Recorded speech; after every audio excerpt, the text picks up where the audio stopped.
Bienvenidos a este primer curso de este nuevo seminario. Se llama el Seminario Reformado en Guadalajara. Reformado porque somos herederos de la Reforma Protestante y es la teología y la perspectiva que vamos a tener aquí, pero sobre todo queremos que sea un seminario bíblico. Este curso se llama La Historia de la Iglesia. No vamos a estar estudiando mucho la Biblia en sí, pero la historia cómo interactúa con la Biblia, empezando desde el libro de los Hechos y luego básicamente hasta la fecha. Aunque va a haber otro curso aparte que se enfoca en algo muy particular entre nosotros que somos los presbiterianos, es la historia de la iglesia presbiteriana.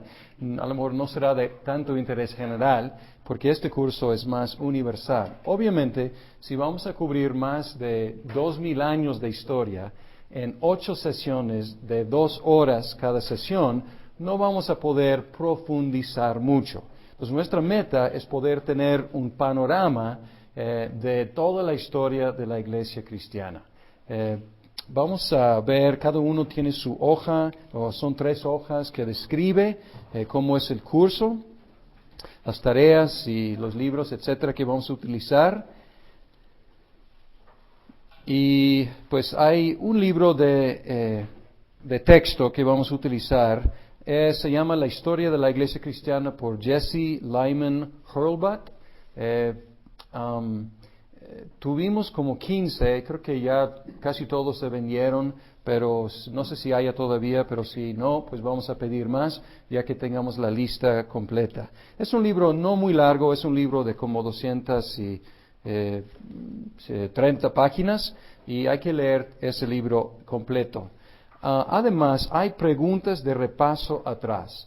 No voy a requerir que me entreguen sus respuestas a esas preguntas. Sin embargo, les advierto que deben poder contestar todas esas preguntas. Entonces, es recomendable que vayan por su propia cuenta contestando mientras vayan avanzando leyendo cada capítulo. ¿Por qué? Porque en el examen final es muy probable que yo agarre algunas de esas preguntas. Entonces, ya tienen algo de la guía para el examen final. Las conferencias. 8 sesiones de 2 horas cada sesión. Lo que propongo es más o menos dar una conferencia de 50 minutos, dar un descanso de 10 minutos durante ese descanso, pues pueden hacer preguntas. Y luego otra vez refrescados, otra conferencia y otra vez un tiempo de preguntas o un descanso breve. Voy a estar siguiendo más o menos el bosquejo que está en el libro de texto. Sin embargo, no voy a estar diciéndoles simplemente lo que el libro dice, porque ustedes ya sabrán, porque van a leer el texto. Espero ampliar el tema y los temas que hay en el texto. Ensayo. Una de las mejores formas de afilar nuestro propio pensar es escribir. Porque el escribir es muy difícil, la verdad. O sea, poder redactar un buen ensayo no es fácil, es tardado y es muy importante utilizar ese método para ir afilando nuestro pensamiento. Entonces, el libro nos va a dar un panorama, en las conferencias vamos a profundizar un poco más. En el ensayo, la idea es que cada alumno escoja un tema y que profundice en ese tema. No va a profundizar mucho porque es un ensayo de solo 5 páginas. En la segunda hoja hay una descripción de las normas para escribir un ensayo. Sin embargo, en la primera hoja, describe aquí, cada estudiante debe escoger un hecho, un suceso, un personaje, un movimiento, algo de la historia. Y reportar sobre esa cosa, contestando no tomando estas preguntas como pregunta número 1 y la respuesta, no, pero más o menos explicando por qué sucedió, explicando en qué forma se relaciona con otros datos de la historia, cosas que pasaron antes, cosas que pasaron después. ¿Qué efectos positivos o negativos tuvo ese personaje, ese suceso, ese evento? ¿Y qué importancia tiene para nosotros hoy en día? Porque la idea es conectar la historia a donde estamos hoy en día. Y lo que recomiendo es que lean este libro en las primeras semanas, en las primeras 3, 4 semanas que lean este libro, que no será muy difícil. Luego tendrán unas ideas, muchas ideas, y a lo mejor van a decir, yo quiero saber más del Concilio de Trento, o yo quiero saber más de la herejía de novacianismo, o yo quiero saber más del conflicto entre los reformados y los luteranos sobre la doctrina de la Cena del Señor, o lo que sea. Y pueden agarrar ese tema, y quiero para la 4ª semana que me presenten cada uno su tema, y luego yo les puedo ayudar con buscar fuentes, porque voy a requerir 5 páginas y 5 fuentes de información. Examen final cubrirá el contenido de la escritura, la lectura, y las conferencias. Entonces son responsables por todo lo que lean aquí y todo lo que yo diga en las conferencias, ¿ok? Entonces para hacerlo fácil, tienen que saber todo lo que lean y todo lo que escuchen. Ahora, normas para escribir un ensayo. En la mayoría de los cursos en este seminario va a haber un ensayo. Entonces, como estamos empezando, después de varios cursos van a tener el ritmo y van a saber qué requiero. Pero aquí está descrito. Escrito en computadora, doble espacio, o sea, un espacio brincando un espacio cada línea, márgenes de 1 pulgada, luego cosas de la cabecera, etcétera. Pero luego ortografía y puntuación estándar. Si quieren escribir en español, perfecto. Si quieren, algunos son angloparlantes, si quieren escribir en inglés, acepto también. No acepto otro idioma, holandés, coreano, lo siento, pero pues no. Español o inglés. O puede haber una mezcla de los dos. ¿Qué quiero decir con esto? Si estás escribiendo en español, pero encuentras una fuente de información en inglés, está bien para mí citar en inglés y no traducir la fuente original. ¿Sí me explico? Entonces puede haber una mezcla, o viceversa. Si estás escribiendo en inglés y encuentras una fuente de información y quieres citar al autor, está bien. Con tal que entiendan muy bien lo que la cita diga en el otro idioma, obviamente.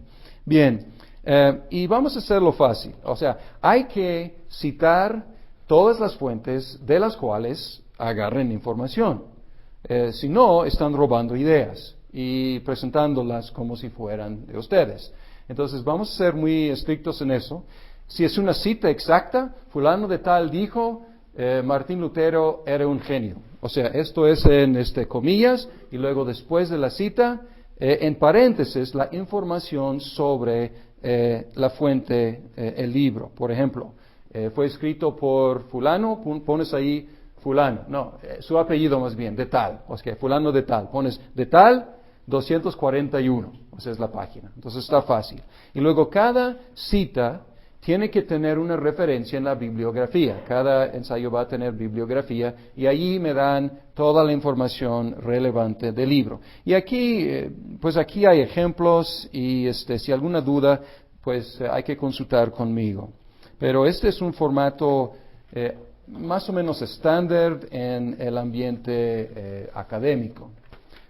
Bien, tengo aquí una muy breve bibliografía. Tengo en mi estudio un librero y tengo ahí muchas otras fuentes de información, desgraciadamente la mayoría en inglés. No tengo muchos libros en español sobre la historia. Sin embargo, hay algunos ahí. Y uno de los cuales que quiero recomendar altamente es este. Ojalá que tuviéramos tiempo de leer los 2 tomos. Esta es Historia del Cristianismo por Justo L. González y lo recomiendo. Y esto va a ser ahí y tenemos una copia y media. No sé por qué, pero tenemos un tomo 1 y tenemos 2 tomo 2. Pero a lo mejor podemos emparejar y conseguir otro tomo 1. Pero esto puede ser muy buena fuente de información para los ensayos que van a elaborar.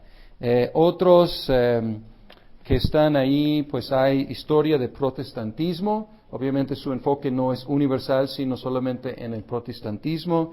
Este libro es bueno, es más o menos como el libro que vamos a utilizar. Breve Historia de la Iglesia Cristiana por Boss, con B chica, B-O-S. Pues esto está disponible también. Y a lo mejor al final voy a sustituir los últimos capítulos de por el libro que les asigné, porque aquí termina con la iglesia en las Américas y la situación actual en América Latina, que es más relevante para nuestra situación. Hay otro libro que no está en la bibliografía, pero es Diccionario de Teología. Y esto es obviamente de consulta, de referencia, porque vamos a encontrar un sinfín de nombres raros, de personajes y también de herejías. Y los nombres, o sea, es difícil que peguen la primera vez que escuchamos la palabra. Y por lo tanto, si dices, pues ¿quiénes fueron los monarquianistas? Pues aquí pueden consultar y encontrar qué fue la herejía de los monarquianistas. Entonces aquí esta va a ser una fuente que pueden consultar. Muchos otros recursos en un sitio web en español. Y aquí tienen el sitio web, es de la Iglesia Presbiteriana Ortodoxa, y aquí está. Otro sitio web que es muy bueno si puede manejar el inglés, y es del Christian Classics Ethereal Library. Lo bueno de ese sitio es que tiene las fuentes originales. O sea, si quieres estudiar sobre, vamos a decir, Ignacio de León, del segundo siglo, pueden buscar ahí a ver si hay algo de sus escritos, o sea, originales, traducidos a inglés, ahí en ese sitio. Entonces ellos tratan de ir a las fuentes primarias. Entonces es muy buen sitio. Muy bien. Entonces, si cualquier duda con el procedimiento del curso, pues en el descanso o en cualquier momento, con mucho gusto, puedo aclarar. Y quiero trabajar con ustedes en los ensayos, porque algunos están muy acostumbrados a escribir y otros, un poco oxidado. Ese talento, salieron de la universidad o de la prepa hace mucho tiempo y ya no tienen tanta experiencia en hacer eso. Bien. Ok, ahora, entramos en la primera conferencia. ¿Para qué? ¿Para qué estamos aquí? ¿Para qué estudiar la historia de la iglesia? Una razón es para darnos una perspectiva más amplia de nuestra experiencia cristiana. Muchas veces, como seres humanos, como cristianos, tenemos memorias muy cortas y tenemos una experiencia y pensamos que somos los únicos. Ahora, nadie entiende lo que estoy experimentando y pensamos que somos los primeros. Y cuando estudiamos la historia de la iglesia, encontramos que tenemos mucho en común con nuestros hermanos que ya han pasado a la gloria a través de 2000 años. Y cuando estamos en medio de situaciones como iglesias, también podemos recurrir a la historia para encontrar que la iglesia en otros siglos también se enfrentó con situaciones semejantes. Cuando estamos luchando con una interpretación bíblica, cuando estamos luchando con una herejía, cuando estamos luchando con cuestión de disciplina en la iglesia o orden o lo que sea, pues nuestros antepasados tienen que enseñarnos. Otra cosa es, podemos estudiar la historia para animarnos con la fidelidad y el poder de Dios a través de los siglos. Porque aquí estamos, imagínense, aquí estamos en México en el año 2009, 2 milenios después de Cristo, en un país muy lejano de los orígenes del cristianismo. Entonces, gracias a Dios, Él ha sido fiel para que el Evangelio nos haya llegado hasta nosotros, en el otro extremo del mundo y mucho tiempo después. Podemos regocijarnos por la fidelidad de nuestro Dios. Y también para aprender de nuestra herencia como cristianos, también como evangélicos, también, pues esta es una iglesia presbiteriana, como si somos presbiterianos, también como presbiterianos, o si eres de otra rama, otra denominación también, pues vas a encontrar en la historia las fuentes de donde nació el grupo del cual eres parte. Porque muchas veces los evangélicos tenemos ideas, o sea, conocemos el libro de los Hechos y luego brincamos a Martín Lutero y luego brincamos al siglo XX, digamos. O sea, entonces hay huecos muy, muy grandes ahí en cuanto a nuestro conocimiento de nuestra propia historia. ¿Cómo vamos a dividir la historia? Y aquí estoy dependiendo exactamente del libro de texto que van a leer. Se me hace una división, no la única, hay otras formas de dividir la historia de la iglesia, pero esta división es muy lógica y muy fácil de entender. Y si tienen el texto pueden ver ahí al principio cómo divide la historia en 6 diferentes épocas. Primera época, y no tienen que apuntar esto porque está en el texto, pero la primera época es la iglesia apostólica. Y aquí estamos hablando desde Jesucristo hasta la muerte de Juan, el apóstol Juan. En otras palabras, estamos hablando del año 30 hasta el año más o menos 100. Y luego entramos en lo que es la iglesia perseguida, desde la muerte de Juan, el apóstol, hasta el edicto de Constantino, o el edicto de Milán, o el edicto de toleración. Mismo edicto, 3 diferentes nombres, en el año 313. O sea, que es apostólica, perseguida. Luego, la iglesia imperial. Es desde el edicto de Constantino hasta la caída de Roma. Y es un periodo de como 150 años, de 313 hasta 476. Luego tenemos a lo mejor aquí la división nos falla un poco porque es una división, o sea, la mitad de la historia cae en esta división, pero es la iglesia medieval. Y este es entre 2 caídas. La caída de Roma en 476 hasta un milenio después, casi, la caída de la capital del Imperio Romano, Constantinopla, en 1453.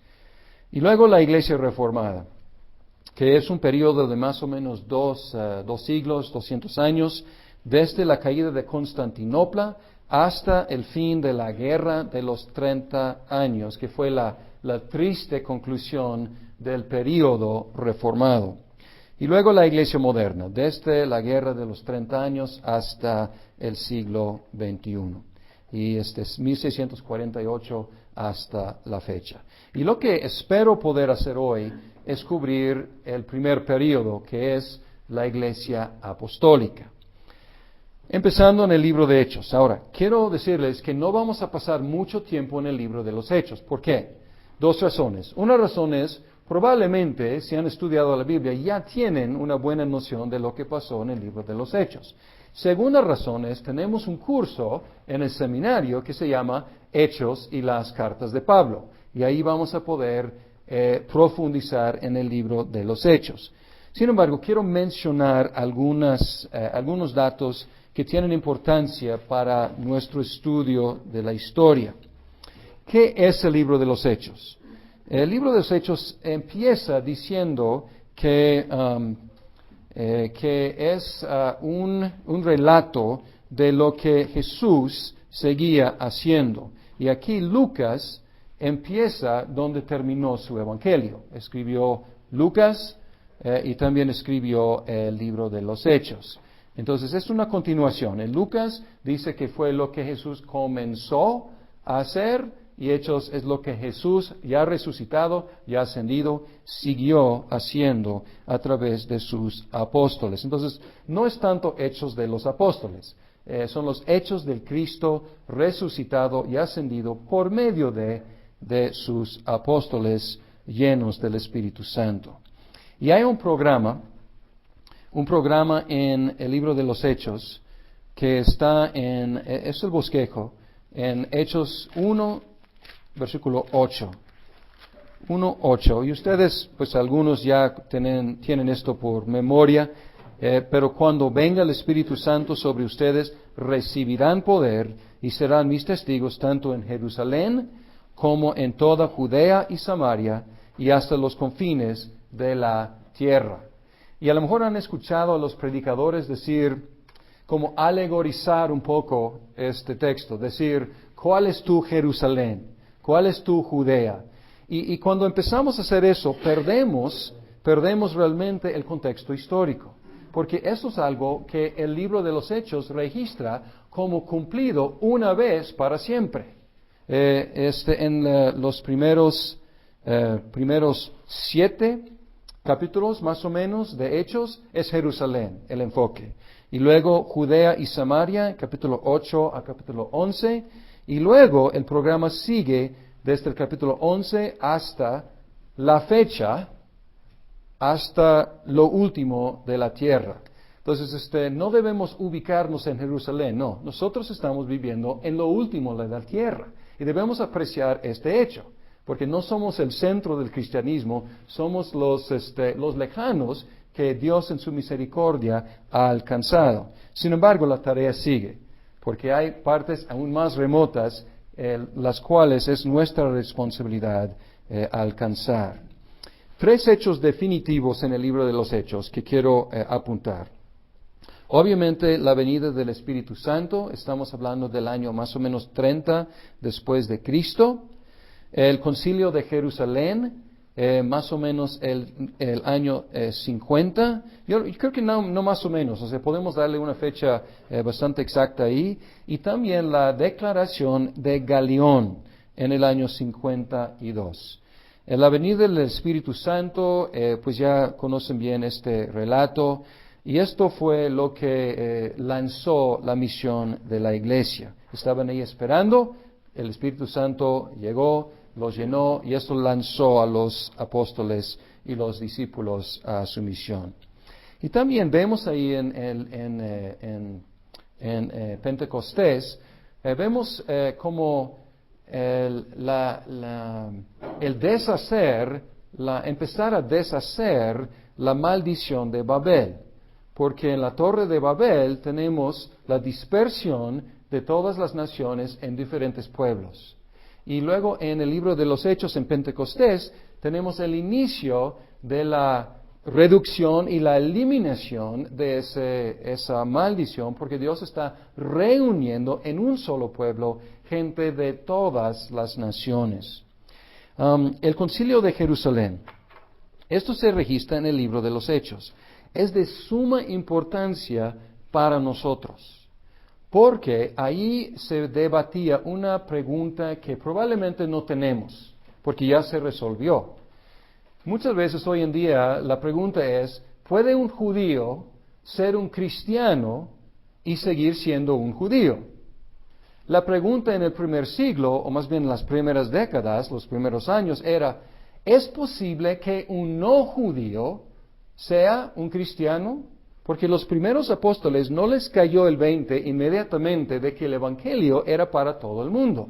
Entonces tenían algunos la idea de que para ser un cristiano primero tienes que ser un judío. En caso de los hombres circuncidados y en caso de todos seguir ciertos ritos. Y esto fue un debate muy importante en los primeros años de la misión de Pablo. Porque Pablo salió y a quien predicaba. Predicaba primero a los judíos y cuando no había respuesta de ellos, predicaba a los gentiles. Y los gentiles respondían más que los mismos judíos. Y algunos judíos judíos cristianos se pusieron celosos y decían, ¿qué pasa aquí con estos gentiles entrando en la iglesia? ¿Qué pasó? Y tenemos que insistir que sean judíos primero. O sea, esta cuestión es crucial. ¿Qué tal si hubieran decidido lo contrario que decidieron? O sea, tendríamos que ser judíos. Y el cristianismo a lo mejor sería una sectita muy chiquita del judaísmo. Pero no, o sea, abrieron las puertas como Cristo quiso, abrieron las puertas a todos los no judíos, los gentiles, y aquí estamos, gracias a Dios, nosotros de las naciones. El último hecho que quiero apuntar, a lo mejor no se considera algo tan importante, pero está en Hechos capítulo 18. Hechos capítulo 18. Y Pablo, en una de las muchas ocasiones, era acusado de diferentes cosas, querían llevarlo ante las autoridades y pues está en Corinto y lo llevan ante Galión, en versículo 14. Y Galión, o más bien Pablo, va a hablar en su propia defensa. Y luego Galión lo calla y dice, si ustedes los judíos estuvieran entablando una demanda sobre algún delito o algún crimen grave, sería razonable que los escuchara. Pero como se trata de cuestiones de palabras, de nombres y de su propia ley, arréglense entre ustedes. No quiero ser juez de tales cosas. Y a lo mejor dices, pues, ¿qué importancia tiene? Tiene mucha importancia porque en el Imperio Romano el judaísmo era religio lícito, era una religión tolerada, era legal ser judío. El cristianismo no era reconocida como religión. Pero aquí Galión, representante del Imperio Romano, él declara, a lo mejor sin saber mucho, pero él simplemente viendo por simple vista dice, ustedes todos son judíos y ustedes están hablando de nombres y leyes y controversias, no voy a entrar ahí. Los judíos arréglense. Y los judíos tenían el privilegio ante los romanos de arreglar sus propios asuntos en sus propias cortes. Y él está diciendo, ustedes ya tienen la capacidad de hacerlo, háganlo. Entonces, así hubo un decreto o una sentencia oficial de que el cristianismo es judaísmo. Y esto le dio a Pablo y a los otros misioneros protección legal para llevar a cabo la misión cristiana. Vamos a ver más adelante que esto se quitó. Y se quitó, y este es el último evento que quiero mencionar, no es en el libro de los Hechos. Y es un poco curioso que no se menciona explícitamente en ninguna parte de la Biblia como un hecho cumplido. Y es la destrucción de Jerusalén en el año 70. Los judíos, obviamente, no les caía bien que los romanos les dominaban. Y pues en diferentes épocas eran rebeldes contra pues, los griegos y luego contra los romanos. Y en otra ocasión, ahí en 70, pues otra vez, una rebelión y pues el general Tito, el general romano Tito llegó y él acabó, aplastó la ciudad, destruyó la ciudad de Jerusalén, tirando el templo, destruyendo pues la capital del judaísmo. La caída de Jerusalén ahora marcó una diferencia, porque antes los romanos no podían distinguir bien entre cristianos y judíos, pero ahora pues el centro del judaísmo pues se destruyó, entonces el judaísmo y el cristianismo empezaron a tomar sus propios rumbos. Y haciendo eso en el Imperio Romano era muy peligroso para los cristianos. Entonces aquí estamos preparándonos para los problemas que vienen en el segundo siglo. Cristo se refirió a este evento. Si lean el discurso que él dio sobre el monte de Olivos, en Mateo 24, también en Marcos 13 y también en Lucas 21, él está hablando ahí de dos cosas y a veces es difícil distinguir entre los dos eventos. Está hablando del fin del mundo y está hablando también de la caída de Jerusalén y de la destrucción del templo. Entonces Jesús predijo y él dijo que cuando vean ciertas señales, huyan. Y hay ciertas referencias históricas de que los cristianos lo tomaron literalmente. Y cuando empezaron a ver ciertas señales, ellos salieron de Jerusalén. Muchos miles de judíos murieron en la destrucción de Jerusalén, porque fue sitiada por buen rato y luego destruida. Pero muchos de los cristianos ya habían huido y tomaron textualmente la advertencia de Jesucristo y se salvaron la vida. Ahora, vamos a hablar un poco de la expansión de la iglesia en el primer siglo. Si regresamos a Pentecostés y si estudiamos los nombres, y muy a propósito, hay una lista de nombres. Dice que había ahí judíos y prosélitos de muchas diferentes partes. Y la lista ahí es muy a propósito para darnos una idea de qué tan extensa fue la conversión en el día de Pentecostés. Las naciones representadas ahí se extendieron desde África, norte de África, hasta Roma en el occidente y hasta Mesopotamia en el oriente. Entonces, la mayor parte del territorio del Imperio Romano fue representado en el día de Pentecostés. Entonces, realmente fue una cosecha de las naciones en la primera predicación que Pedro dio. Y luego, esto sigue con el impulso de Pablo, y pues ustedes saben que Hechos se enfoca en Pedro al principio, y luego se enfoca en Felipe un rato, y luego se enfoca en Pablo, el resto del libro. Y el impulso de Pablo, y pueden estudiar, han visto estos mapas que están en muchas Biblias, pueden ver sus viajes misioneros y ver qué tan lejos iba y cada vez más lejos. Después de la muerte de Pablo, por las fuentes que tenemos, sabemos que el Evangelio echó raíces hasta Italia, África del Norte, quizás hasta Bretaña, Gran Bretaña. Hay algunas entre leyendas, historias, tradiciones que dicen que el Evangelio llegó hasta ahí, Inglaterra, por lo menos hasta lo que es Irak, Irán, y pues otras leyendas o historias, tradiciones de que llegó hasta la India, y también hay algunas, no de mucha confianza, pero unas sugerencias de que llegó hasta China en el primer siglo. Entonces, impresionante. Unos factores que contribuyeron al crecimiento del Evangelio. Factores sociales y políticos. Obviamente sabemos que el factor principal es el Espíritu Santo. Sin embargo, hubo factores sociales y políticos que propiciaron un crecimiento rápido. Uno, la universalidad del idioma griego. Era la lengua franca o era el lenguaje universal.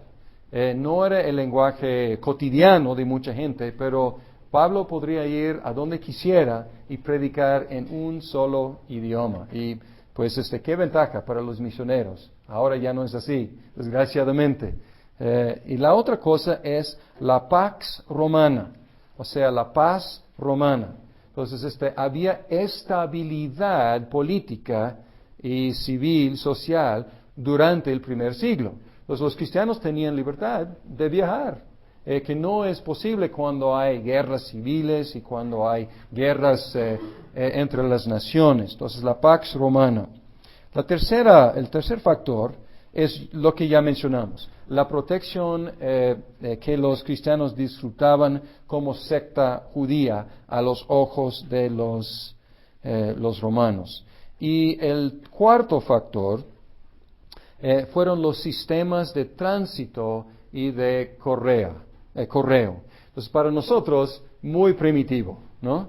O sea, muy primitivo para nosotros. O sea, pues nosotros ya acostumbrados a transporte aéreo y también comunicación electrónica, pues sin embargo, sus sistemas de tránsito, sus caminos y sus sistemas de correo eran lo mejor que el mundo había visto, por lo menos el mundo occidental. A lo mejor los chinos estaban más adelantados, no sé, pero el mundo occidental era lo mejor, el apogeo hasta la fecha en cuanto a comunicación y transportación. Entonces esto ayudó. Los cristianos, podemos decir que los cristianos aprovecharon los medios de comunicación de sus días en una forma muy sabia. Y qué bueno que fueron cartas en lugar de email, ¿no? Porque aquí las tenemos las cartas, y de hecho es el medio de comunicación más perdurable, el libro, el papel. Y gracias a Dios en esa época fue el medio más común. Ahora vamos a entrar, hemos dicho que el primer siglo es el siglo apostólico y luego empieza la iglesia perseguida. Pero esto no quiere decir que no hubiera persecuciones en el primer siglo. Entonces vamos a hablar de persecuciones durante la iglesia apostólica y luego después entrar en la época de las persecuciones. Había persecuciones que podemos leer en el libro de los Hechos, las persecuciones de los mismos judíos. No estamos enfocándonos en ellas, porque están aquí mencionadas o descritas en la Biblia. Estamos hablando de dos persecuciones romanas contra los cristianos. Primera persecución romana inició después del incendio de Roma, que duró 9 días. Roma estuvo encendida y duró, no pudieron apagar el incendio durante 9 días. Y 70% de la ciudad se destruyó. Y esto empezó el 19 de julio del año 64. Ahora, el emperador se llamaba Nerón. Y Nerón tenía unos enemigos. Y algunos de sus enemigos empezaron a circular rumores de que Nerón mismo había encendido la capital, lo cual probablemente no es cierto. Sin embargo, el rumor circulaba y él tenía que encontrar una solución política para salirse de esas acusaciones. Entonces, él, a su vez, escogió a un grupo que no tenía tanto estatus todavía, y él podría ir contra ellos sin mucho miedo de represalias o sin mucho miedo de caer mal con otros sectores de la población. Y él escogió a los cristianos como los chivos expiatorios. Y como castigo, como ellos encendieron, según él, la ciudad de Roma, él hizo lo mismo con ellos. Él cruelmente utilizó los cuerpos de los cristianos para iluminar sus jardines, los crucificó y también los echó a las bestias. Entonces Nerón fue el primero en hacer estas cosas que hemos escuchado. Pues hay diferentes películas también que retratan esas barbaridades. Probablemente Pablo y quizás Pedro murieron en esa persecución en el año 64. Entonces, con un solo golpe, pues los dos líderes más fuertes de la iglesia murieron, probablemente. La segunda persecución empezó en el año 95 después de Cristo, durante el reino de Domiciano. Domiciano reinó desde 81 hasta 96. Y en 95 él inició esta persecución. Originalmente la persecución fue contra los judíos, porque los judíos rehusaron contribuir para la construcción del nuevo templo para el dios Júpiter. Y entonces originalmente contra los judíos. Pero obviamente los cristianos tampoco querían participar en esa construcción. Además, Domiciano insistió en la adoración del emperador, él mismo. Entonces se declaró Dios y él insistió en recibir adoración. Y como los judíos y los cristianos rehusaron adorar al emperador, los mató. Les también exilió y se apropió de sus posesiones como por no participar en esa adoración. Como uno de los castigos fue exilio, probablemente el apóstol Juan fue exiliado a la isla de Patmos bajo esta persecución de Domiciano. Y si leemos el libro de Apocalipsis y vemos algunas de estas imágenes fantásticas de pues la bestia y otros, dragón y todo esto contra los cristianos, pues el trasfondo histórico de todas estas imágenes es la persecución domiciana. ¿Qué pasó con los apóstoles? No sabemos, pero tenemos unas tradiciones que quiero mencionarles. Quiero mencionarles un libro. Es por un señor que se llama, de los 1600, Juan Fox. No sé si sea pariente del expresidente o no, pero a veces se escribe con él, a veces no. Y su libro comúnmente tiene otro nombre oficial, pero comúnmente se llama Libro de los Mártires. Y tengo dos copias que no son completos en inglés, pero acabo de buscar y se puede, si hacen una búsqueda en internet y ponen Juan Fox, Libro de los Mártires, te lleva al sitio en español de ese libro. Y ahí es algo fascinante. Él trata de registrar todos los mártires de los cuales hay registro histórico en su libro, empezando desde los apóstoles. Entonces, lo que voy a darles son algunas de las tradiciones que él registró acerca de estos, de los apóstoles y otros como Marcos, que no era apóstol, pero era amigo de los apóstoles, que escribió el libro el Evangelio según San Marcos. Jacobo el Menor.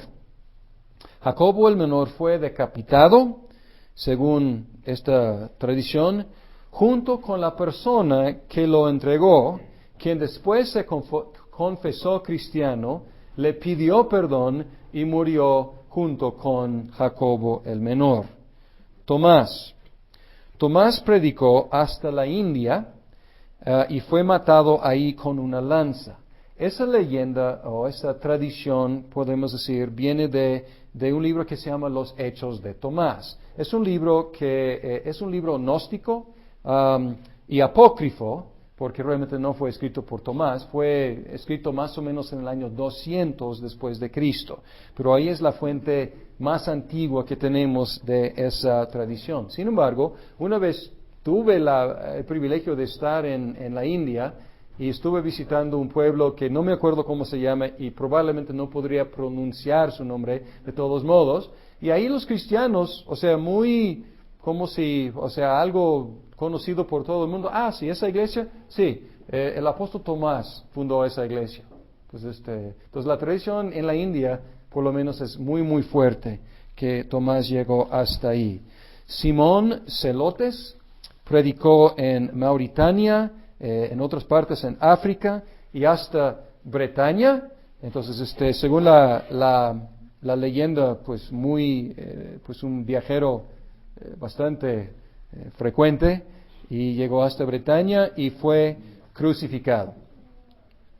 Marcos, Juan Marcos, que escribió el Evangelio de Marcos, llegó a ser el obispo de Alejandría, predicó en Egipto, pero eventualmente fue atado con cuerdas y arrastrado y quemado vivo. Bartolomé predicó también en la India, tradujo el Evangelio según San Mateo en el idioma de ahí, fue golpeado con palos, crucificado y decapitado. Ahora, otra tradición, hay diferentes tradiciones, otra tradición lo localiza en Armenia, que es una de las repúblicas ex-soviéticas. Sin embargo, no se contradice, o sea, uno podría viajar, pasar por Armenia y luego llegar a la India. Entonces, a lo mejor las dos tradiciones pueden funcionar juntas. Aunque en todas estas hay cosas sospechosas. ¿Por qué lo crucificaron en la India? O sea, crucifixión era un castigo del Imperio Romano, pues sí llegó, quién sabe, o sea, a lo mejor llegó hasta ahí ese castigo, pero es cuestionable. Andrés, según la tradición, predicó en Etiopía, donde fue crucificado bajo el mandato del gobernador, que también mandó que los cristianos hicieran sacrificios a los dioses y ellos rehusaron. Y hay detalles aquí. Supuestamente, tradicionalmente, Andrés se confrontó con el gobernador para informarle de que hay un juez supremo y que los dioses del gobernador eran demonios, lo cual no le cayó muy bien al gobernador. El gobernador le amenazó con crucificarlo. Andrés respondió diciendo que no habría predicado la honra y la gloria de la cruz si le temiera a la muerte de la cruz. Y cuando vio su cruz, ya ahí estaban llevándolo a la cruz, le saludó, expresando su amor por ella y su anhelo de abrazarla.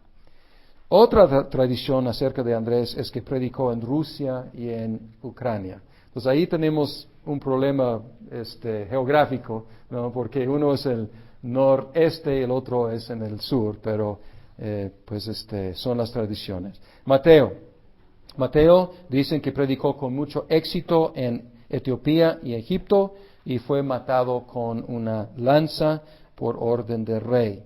Felipe predicó en Hierápolis de Frigia, es parte de Asia Menor, donde fue crucificado, apedreado y sepultado junto con sus hijas. Jacobo, el hermano de Jesús, medio hermano de Jesús, tenemos algo de su historia porque él se quedó en Jerusalén y él, aún en el libro de los Hechos, fue el líder de la iglesia judía cristiana en Jerusalén. Él vivió toda su vida como un judío muy estricto, siendo cristiano, y era el líder de la iglesia ahí, disfrutando del respeto de los líderes judíos. La tradición va así. Los judíos le suplicaron que él hablara en contra de la creencia de Jesús como el Mesías. O sea, viéndolo como judío, porque era muy, muy estricto, pues ayúdanos con apagar con esa superstición. Y en la Pascua, según la tradición, le pusieron en un lugar alto para hablar a la gente. Y él aprovechó la oportunidad para predicar a Cristo. Y luego llegaron y lo empujaron, cayó, pero no murió de la caída, sino empezó a orar por los que lo habían empujado. Y luego lo apedrearon y por fin alguien lo acabó golpeándolo en la cabeza. Pedro, ya mencioné que quizás haya muerto ahí en Roma en el año 64, crucificado de cabeza. Y hay una evidencia de que iba a ser crucificado en la Biblia, porque al final del Evangelio según San Juan, Jesús habla de que algún día iban a extender sus manos y llevarlo a donde no quisiera ir. Parece que está refiriéndose a que iba a ser crucificado, pero la tradición es que él rehusó morir de la misma forma que su Salvador, porque no era digno. Entonces ellos dijeron, está bien, o sea, y lo voltearon y lo crucificaron de cabeza. Probablemente la tradición de que Pedro llegó a Roma eventualmente es fuerte, la tradición. Entonces es probable que eventualmente Pedro haya llegado a Roma. Sabemos que Pablo llegó ahí porque el libro de los Hechos ahí lo deja.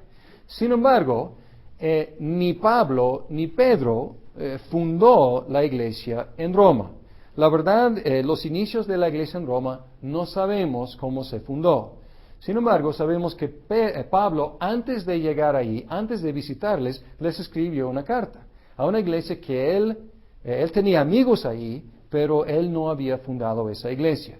Y la tradición de que Pedro llegó ahí es algo posterior. A lo mejor llegó ahí más tarde, Pablo no lo menciona. Si Pedro hubiera estado ahí durante, más adelante, o anteriormente, Pablo a lo mejor le habría saludado en el capítulo 16 de Romanos. No hay ninguna mención de Pedro. Llegó ahí después, pero no fundó la iglesia en Roma. Lo cual es una tradición muy, muy importante más adelante en la historia de la iglesia occidental. Ahora, unos comentarios. Estas tradiciones, como ya he mencionado, no son de absoluta confianza. Son tradiciones las mejores que tenemos, no tenemos otras, pero pues hay que tener cuidado en no decir esto es exactamente lo que pasó. ¿Son creíbles? Mayormente creíbles. ¿Van de acuerdo con lo que vemos en el libro de los Hechos? ¿Van de acuerdo con lo que sabemos de los apóstoles? Sin embargo, no podemos decir que es cierto. Y tenemos que reconocer, y esto es como un tipo de paréntesis, como advertencia e invitación, tenemos que preguntar cuál es la perspectiva de quien está escribiendo la historia. Una vez le preguntaron a Winston Churchill, el primer ministro de Inglaterra durante la Segunda Guerra Mundial, le preguntaron, Sir Churchill, señor Churchill, ¿usted tiene miedo de cómo la historia lo va a tratar? Y él dijo, para nada, porque yo voy a escribir la historia. Y lo hizo. O sea, él escribió varios tomos sobre la historia del pueblo inglés. Y por supuesto, él salió muy bien en su propia historia. ¿Ok? Entonces, ahí es algo muy obvio. O sea, su perspectiva podemos adivinar. No hay historia neutral. Ningún ser humano es neutral. Entonces hay que preguntar cuál es la perspectiva. Y cuando hacemos la pregunta acerca de Juan Fox, él tenía una agenda muy definida. Su agenda afectó sus selecciones de todos sus mártires. Él tenía una teoría que promulgó.